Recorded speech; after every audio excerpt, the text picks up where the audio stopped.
નમસ્કાર, CB24 news સાથે હું રેશમા આપનું સ્વાગત કરું છું. ગુજરાતમાં સરકારી નોકરી વાંચકો માટે માઠા સમાચાર સામે આવ્યા છે. રાજ્ય સરકારે વર્ગ 3 અને 4ની 144 જગ્યાઓ ઉપર ભરતી રદ કરી છે. રાજ્યમાં મોટાભાગના યુવાનો ગ્રેજ્યુએશન પૂર્ણ કર્યા બાદ સરકારી નોકરી મેળવવાની તૈયારીમાં લાગી જાય છે. સરકારમાં સંરક્ષણ ક્ષેત્રે, શિક્ષણ ક્ષેત્રે, વીજ ક્ષેત્ર સહિતના વિવિધ ક્ષેત્રોમાં ઉમેદવારોની ભરતી કરાતી હોય છે. જ્યારે આજે સરકારી નોકરી મેળવવા માંગતા ઉમેદવારોના સપના રોડાઈ ગયા છે. કૃષિ વિભાગ દ્વારા પરિપત્ર જારી કરી ગુજરાત રાજ્ય વેરહાઉસ નિગમની 144 જગ્યા રદ કરવામાં આવી છે. રાજ્ય વેરહાઉસિંગ નિગમના વિવિધ પદો ઉપર ભરતીને લઈને દરખાસ્ત રજૂ કરવામાં આવી હતી.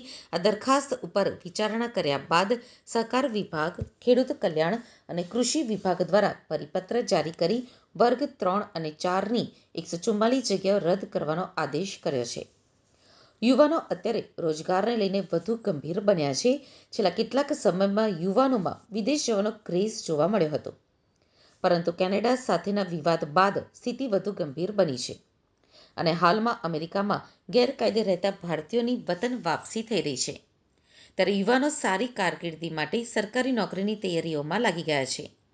એવા જ સમયમાં સરકારમાં જગ્યાઓ ઉપર ભરતી કરવાને બદલે હયાત જગ્યાઓ રદ કરાતા સરકારી નોકરી વાંચુક ઉમેદવારોમાં ચિંતાનું મોજું ફરી વળ્યું છે.